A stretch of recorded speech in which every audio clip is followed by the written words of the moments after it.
to Prime Property, your weekly real estate reckoner. I'm Nayanthara Rai, and this is what we have on the show today. India jumps 12 spots in the ease of doing rankings to 130 according to the World Bank. The report reveals India is the 7th worst country in the world to get construction permits. Only Zimbabwe, Afghanistan, Albania, Eritrea, Libya and the Syrian Arab Republic are worse off.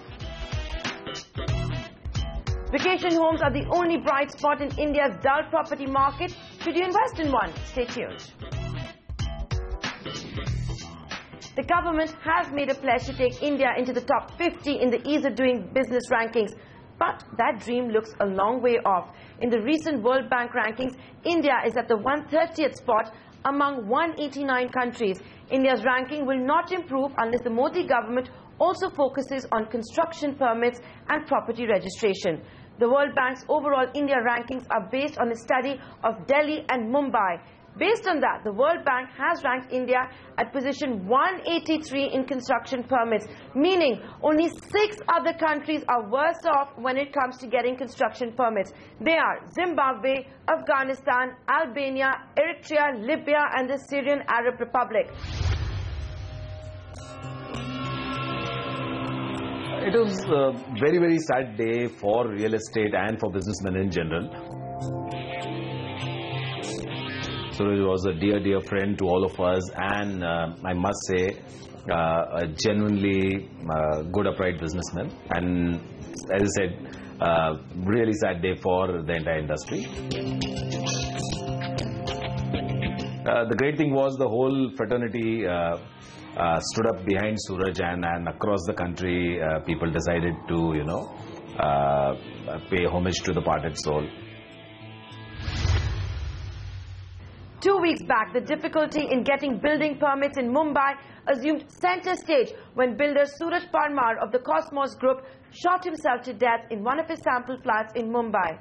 In a 13-page suicide letter, Suraj Parmar outlined the harassment he was facing from officials in several government departments and politicians. These included difficulties in receiving approvals from several government departments, issuance of stop work notices, as well as bribes that Suraj Parmar had to keep on paying to survive in the industry. Builders tell Prime Property the approval process across the country, not just Mumbai, has become unimaginably lengthy, tedious, unpredictable, and depends on the whims of bureaucrats. Delay in approvals doesn't hurt only builders, it also hurts consumers as their financial planning goes out of whack. Industry body CREDAI, with over 11,000 builders as its members, has told Prime Property that the annual carrying cost for a buyer on account of a project delay is minimum 9 to 10%. That is, the property becomes 9 to 10% more expensive for buyers when projects are delayed by just 1 year. Today, we analyze the Mumbai market when it comes to construction permits. As far as Mumbai is concerned, the Honorable Municipal Commissioner here, Mr. Ajay Mehta, has taken some very good steps as far as ease of doing business is concerned. What essentially it means is re-looking at all the permissions that go into building permissions. A lot of stuff there is archaic and probably needed a relook, and he has really tried to look at the entire permission process and see how it can be streamlined. The departments that we don't need to go to, can they happen with self-certification itself, and overall see how the entire approval process can be crunched to about 60 days. And as I said, a lot of good effort has gone into it. Our demand and request to the Honorable Chief Minister was that let's implement ease of doing business in all the ULBs of Maharashtra. Can you tell us why it has all fallen apart? We understand the Prime Minister's office, the DIPP Secretary Amitabh Kant have been writing to the Chief Minister of Maharashtra to expedite approvals, get rid of unnecessary approvals, get rid of duplicate approvals, shorten the time that it takes to get an approval for a project. It has not happened. Do you know why that has not happened? The Prime Minister's office has been talking about self-certification. Why have we not seen that in Maharashtra? So, Nayanthara, it's important to give credit where it is due. As far as Mumbai Municipal Corporation is concerned, we must mention that at least Ajay Mehta is trying his best to streamline the processes. And obviously, it's going to be a process, and we all understand that These things don't happen overnight. But at least over the next 30 to 45 days, we are confident that the ease of doing business as far as Mumbai is concerned, the first phase is going to get implemented, which is a very encouraging sign. Having said that, in all the other ULBs, I think this process is yet to start, and that's where our concern is that in all the urban local bodies of Maharashtra, this process needs to start, and we need to come up with a definitive plan where permissions can be given in 60 days. We get that it's a very lengthy process. Can you tell me how many approvals are needed for a real estate project? How long does it typically take? By how much is it delayed on an average? And I also want to get a word in from you as far as taxes go. The taxes in the state are very high. So more than 50 approvals are required, Nayantara, and overall the time today is anywhere between 1 year and 2.5 years based on how you are and where you are operating. So it is a humongous task. But as I said, all of us have to come together and work on this. One other thing that you mentioned was that overall... One second. I'm sorry I have to interrupt you there. Apologies. You're saying a project approval delay is only 1 to 1.5 years. Are you being charitable? Isn't it much longer? Yeah, so as I said, it's, a number, frankly speaking.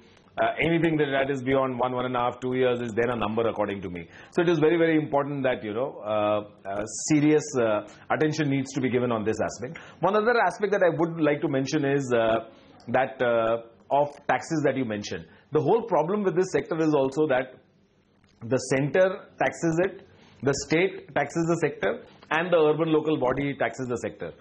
All three do not know what the other is doing. All three are convinced that there is a lot of money in the sector and they can endlessly tax real estate as a sector. The weighted average of profitability of all the listed companies put together last year was less than 10%. So there is a notion that there is a lot of money in this sector. We genuinely believe that that's not the case at this point of time. Two, as you rightly said, the collective impact of taxes now has become humongous. So all put together, when you look at what the center is doing, what the state is doing, and what the urban local bodies are doing, anywhere between 28 and 43% is the overall impact of taxes on this sector, which is huge, and we cannot dream of affordable housing till we relook at the overall taxation regime for real estate. I get that, Grouse, but what about the GST? Is that going to have any impact on the sector? Real estate and the property market is outside the ambit of the GST, so you're not even going to benefit from that. GST will be one small part. In real estate, really speaking, GST is going to be one small part. There are huge amount of premiums, development charges, FSI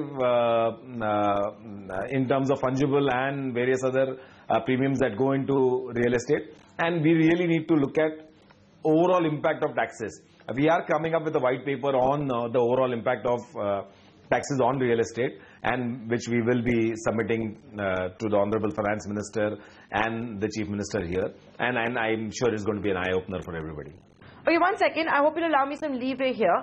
You're complaining of high taxes, but this is a sector that is plagued by black money, not just in the transactions that builders might do to buy land, but even in the builder-buyer transactions, there is black money that's involved. A lot of people say sometimes the percentage is as high as 60%. So maybe from the government's point of view, the state and the centre's point of view, they think, let's tax whatever is at least being reported.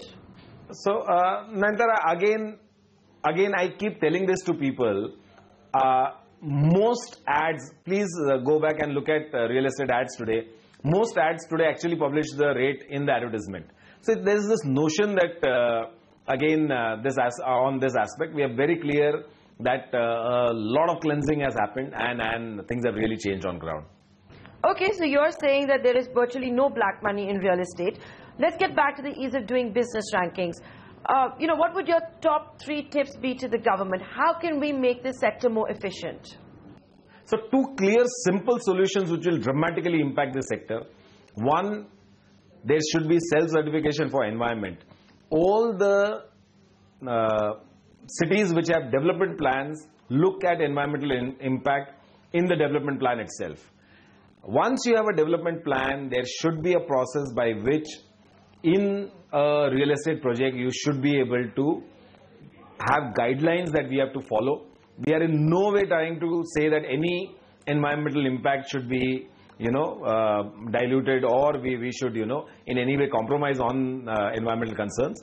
But clearly we feel that there is a process by which we should be able to come up with guidelines which all of us follow. That's point number one, which will take away a huge amount of time frame that goes into environmental permissions. Second, clearly we should be allowed to self-certify and start work. Construction as a process is a minimum 3 to 5 year process across the country now. So it is not that once I start work, anybody is running away anywhere. So it is critical that we have a self-certification process by which my architect should be able to self-certify based on his experience of laws, and I should be able to start work. Once that happens, you will see the overall time being crunched dramatically. This is what our long-term goal is, and this is what we all need to work on.